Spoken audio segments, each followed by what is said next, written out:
I think the situation is going to get a lot worse before it gets better.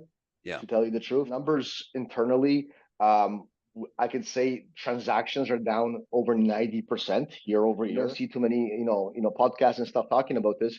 Is because too many people have invested interest in, and that was not the case last year. So No. I'm ringing the red alarm bell right now.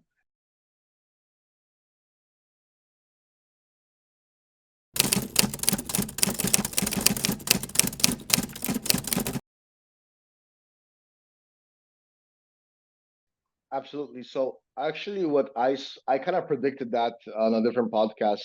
I said there's going to be a false start in spring in 2023, and Yeah. it's going to look very optimistic if you look at the data, but doesn't have the substance to back it up. Yeah. And that's kind of what you're alluding to. Yeah. And yeah, there's no explanation behind it other than one horse starts running, so all the horses look, and all the horses run at the same time. Yeah. But there's not enough fuel to keep that going. I think the situation is going to get a lot worse before it gets better. Yeah. To tell you the truth, but I think the optimism is going to get better really fast when it does. So we're going to go down. One thing that sort of nobody's talking about, and it's an interesting segment we can have perhaps on another episode. I can share some insight what's happening with office towers and commercial real estate, and I think that is going to drive the entire market because nobody's talking about that and nobody's writing the bad debt on their books yet. Which is very, very interesting, which is a completely different topic. Yeah. But I think that might cause the market to kind of potentially go down, and where banks would need some sort of bailouts or something like that for the commercial side, which will drive, the government to potentially lower interest rates. So this kind of long trajectory thing. I think interest rates are going to drop next year heavily, believe it or not. Okay. I would say mid to late next year, they're going to drop heavily and suddenly. So it's not going to be gradual and slow. So and that's sort of what I'm feeling based on my prediction. I know it's not popular opinion. A lot of people are saying interest rates are going to stay low high for a few years. I don't think so, because I think people are tapped out. Their piggy banks are running out, and everything that they saved during COVID and their assets, everything is to the point that's sort of maxed out. How bad is it? Because I'm hearing from lawyers and stuff, like a lot of people are not able to close the deals. Good question. So we actually have really strong data. We have the biggest data probably sets in Canada on this information, because nobody really keeps track of all assignment information. And what I could tell you is that what's happening with assignments is very closely correlated always what happens with new building launches. So if new building launches are doing well, assignments are doing well. And obviously, if you look around right now, there's not many condos launching. So the one that did launch, there's a lot of failures, didn't do well. Some of them did okay. Very few hit their sort of benchmark numbers. That said, the numbers internally, I could say transactions are down over 90% year over year. That's 90. So we're talking where 100 condos used to sell last year, we're maybe seeing 10 of them sell. Wow. What's even more concerning is sort of the original price to sell ratio. It has dropped significantly. If you were to list on a condo assignment last year or a year and a half on our platform, you can probably expect to make 10, 15, 20% in some cases on your unit. Nowadays, people are scrambling to break even from the original purchase price. And these are people that bought units in 2019, 2020. I'm not talking somebody who bought a unit a year ago. So these are people that invested 3-4 years ago and are scrambling to break even. In most cases, they're actually losing about 5 to 10%. Yeah, so I'll address 2 points here. I'll address point number one, walking away from the deposit, and number two, why don't we not see this on social media? And I think this is a good theme for this sort of episode for you, is why is nobody talking about this? Yeah. So number one is why the whole thing of walking away from a deposit. Well, I would first check with your lawyer if you're allowed to do that. What I mean by that is, often the way these contracts are written, and often I mean most of them, about 90+% of them, are written in such a way that if you bought a condo 3-4 years ago, you put $100,000 deposit, and you need to sell it by assignment, and you lose 50,000 of that because you need to pay the agent's commission and you need to give a better deal, Yeah. you don't lose 50,000. You're still responsible for the remainder of the actual deposit. So if you don't sell it, you're still responsible for that unit. You don't get to walk away just by Right. losing your deposit. Right. Yeah. You have to Yeah. close on the unit. Moreover, the second part is if you close on it, sorry, if you do sell it and the new person ends up taking it over, what ends up happening is if for some reason the second purchaser doesn't close, the first purchaser is still liable, which is even more crazier. And then, like, to the second point is why is nobody talking about this? Why is all these things happening? And you don't see too many, podcasts and stuff talking about this. Is because too many people have invested interest in this. So the builders want the units to close. The agents want to obviously get paid. The seller of the unit wants to sell and not really brag about how much money they lost on a unit. The banks want their money. The banks want to give a mortgage. So so far everything's working, but the castle of cards is really shaking right now, and doesn't look good for the near future. Is real estate too big to fail? Like, like spring is around the corner. Last spring, it just took off. I don't know if it was really wise to be pausing rates at the time, but do you think like they're gonna, bail out the market? Not that they should, they just should let it play out. But do you think government's gonna step in and introduce something where they're like the real estate market gets saved, like maybe drop the rates drastically, like you said? Yeah, I don't think they need to save the market as much as they need to put stop measures to ensure it doesn't hyperinflate again.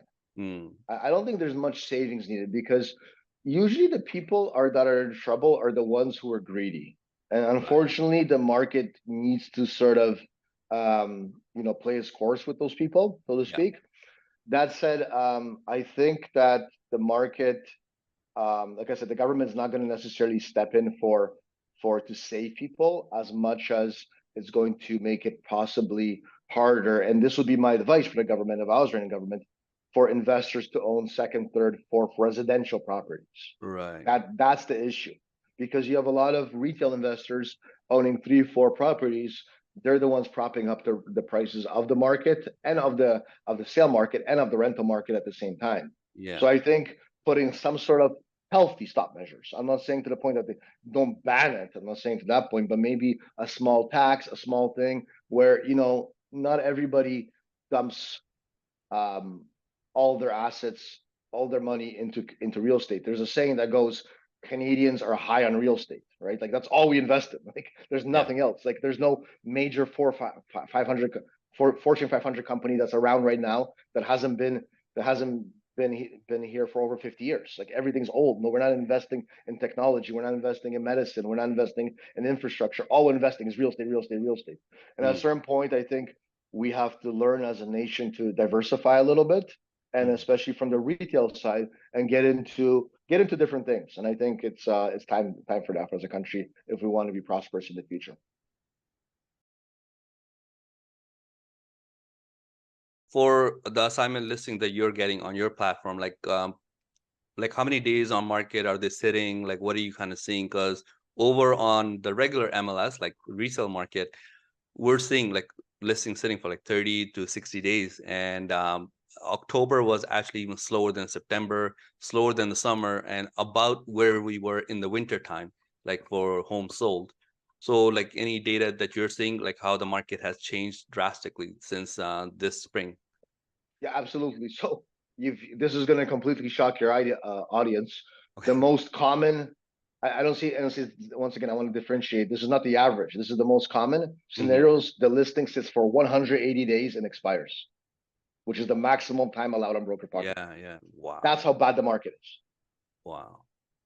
And that was not the case last year.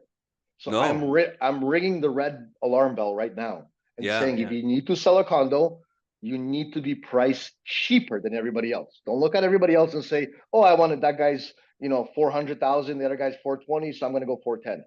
If it's 420, 400, you need to be at 375. Right. I hate to say it, but it's sort of a race, and that's only if you need to sell. Honestly, you're better off renting it out. That's happened sort of to me. I was hoping to sell. I really wanted the money. I needed the money for something else.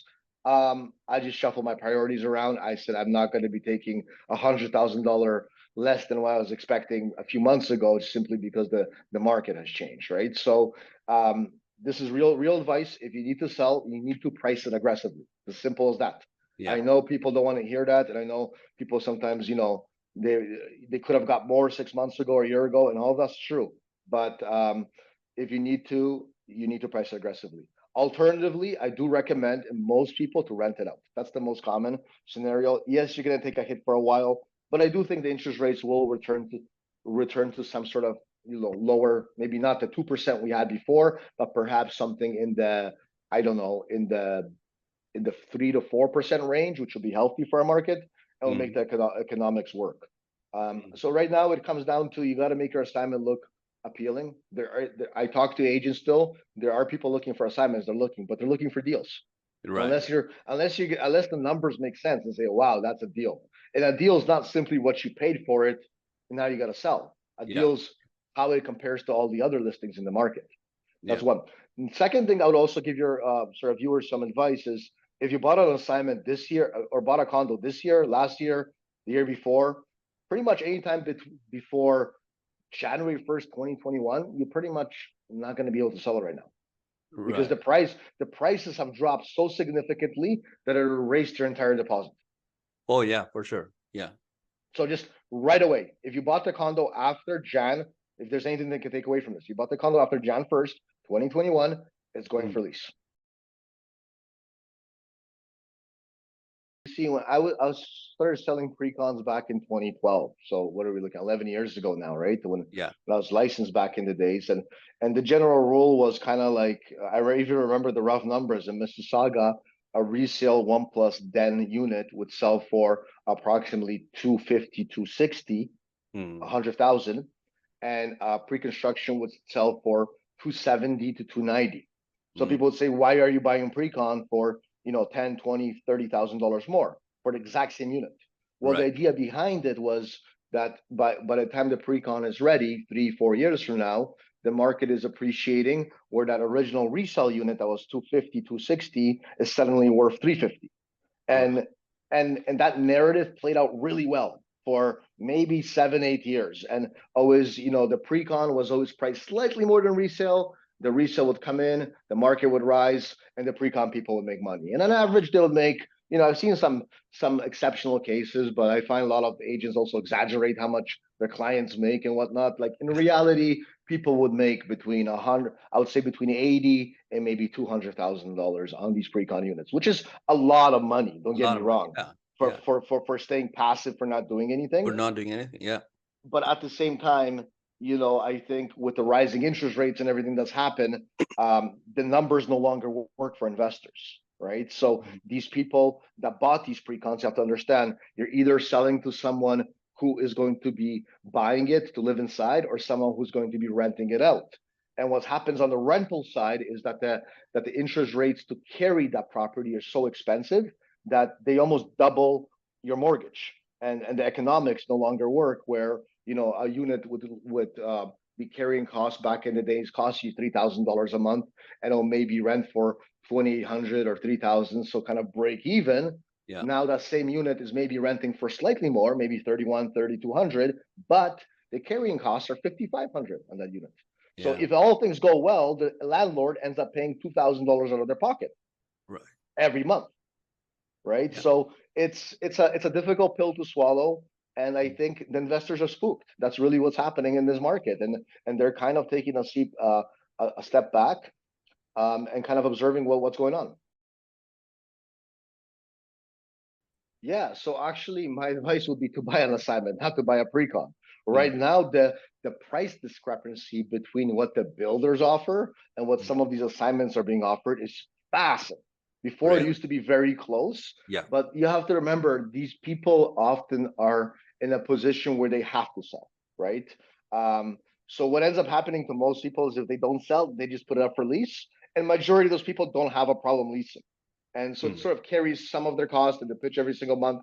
That's why we haven't seen sort of this whole deck of cards fall yet, because the tenants can kind of support it.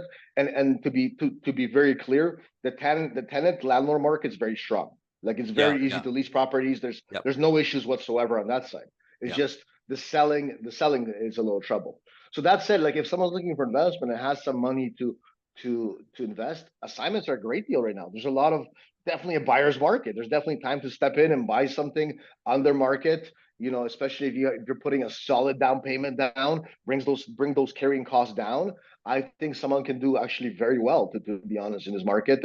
And I would be careful of buying pre-construction, because pre-construction probably is going at 1,500 a foot, where across the street you can probably get an assignment for 800 or 900 a foot, right? So Right. you have to kind of do your numbers and make sure to work with a real estate professional who is qualified and specializes in pre-construction condos.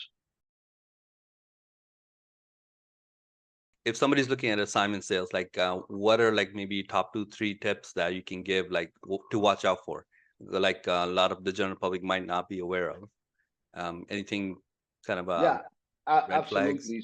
So first and foremost, really understand, um, like I said, choose the right team around you. Understand that assignments are not resale units. So if you have a uncle that sells real estate, or you have your neighbor that you've always been using, and you're Yeah, dealing with an assignment, you're doing yourself a huge disservice by using someone like that, usually in most situations, because from my observation, less than 5% of agents actually know how to sell assignments. hmm, And you don't want them experimenting on your one of your greatest investments of your life in a time like this. That said, even great agents are suffering in this market. They're having trouble selling their units. I had an assignment, I couldn't sell it, I had to put it for lease. That's how hard it is right hmm, now. hmm, I could have sold it if I was willing to drop the price to a certain point where, I would have been in the red, and I didn't want to do that. hmm. So that said, one of the first and foremost is make sure you not only have a great agent, but have a great lawyer that understands assignments. I've seen lawyers butcher deals altogether Right. and completely kill them. Number two is check your assignment clause and really get an understanding of how much it costs, what is the process, and how long it takes. It's not a simple assignment deal. Oh, buyer wants this price, seller wants this price. Let's get it done. In Yeah. most cases, you need builder's approval. So these things do take time, and they do take and everything's sort of contingent on the builder. So make sure the builder is in a position where they are cooperating to move this deal forward. Number three, and I would say this is the most interesting part, as a seller, and I would really try to dictate the terms of where the initial deposit from the person that's buying the assignment goes. Mm, Because there is no standard rules. It can go to yeah. the builder's lawyer, it could go to your lawyer, it can go to the buyer's lawyer. I would like to have it in my bank account, meaning the brokerage bank account that's representing me, not my personal bank account. And if possible, a portion of this released while the assignment is technically still open, like the deal closes, but the building hasn't fully the title transferred. Yeah. That way you can open up some of that cash and use it for something else and remove some of the liability off you. That said, not everybody's going to agree to point number three. This is why you need someone who understands these intricacies of how they work and sort of fight for you to get that as a client. Yeah, so I'm a former agent. I was a realtor for over 10 years, ran a brokerage with 125 agents, and about two years ago, I kind of let go of the brokerage, gave up my license, and pursued a new venture that's called Brokerpocket, and Brokerpocket became Canada's largest marketplace for off-market listings for real estate agents only. So what that really means is any listings that are not fit to go on the MLS. So anytime you have things like assignments, maybe certain commercial properties, it could be even residential exclusive listings that the seller decides not to put on MLS, they end up going on Brokerpocket. And one of the key differentiators between an MLS system and Brokerpocket is that Brokerpocket is closed looped, meaning you need to log into it. It's only for real estate professionals, so you have to be licensed to access it. And it's all focused around privacy. So what that means is we make sure that there's no historical archive of the property. We make sure that the sold data doesn't sit there for other people to see. So it's not really a competitor to MLS. It's more of a complementary service for agents to use that don't want to sort of expose all of their listings to the entire market. And we got over 11,000 agents on the platform. That's Mm, majority in Ontario.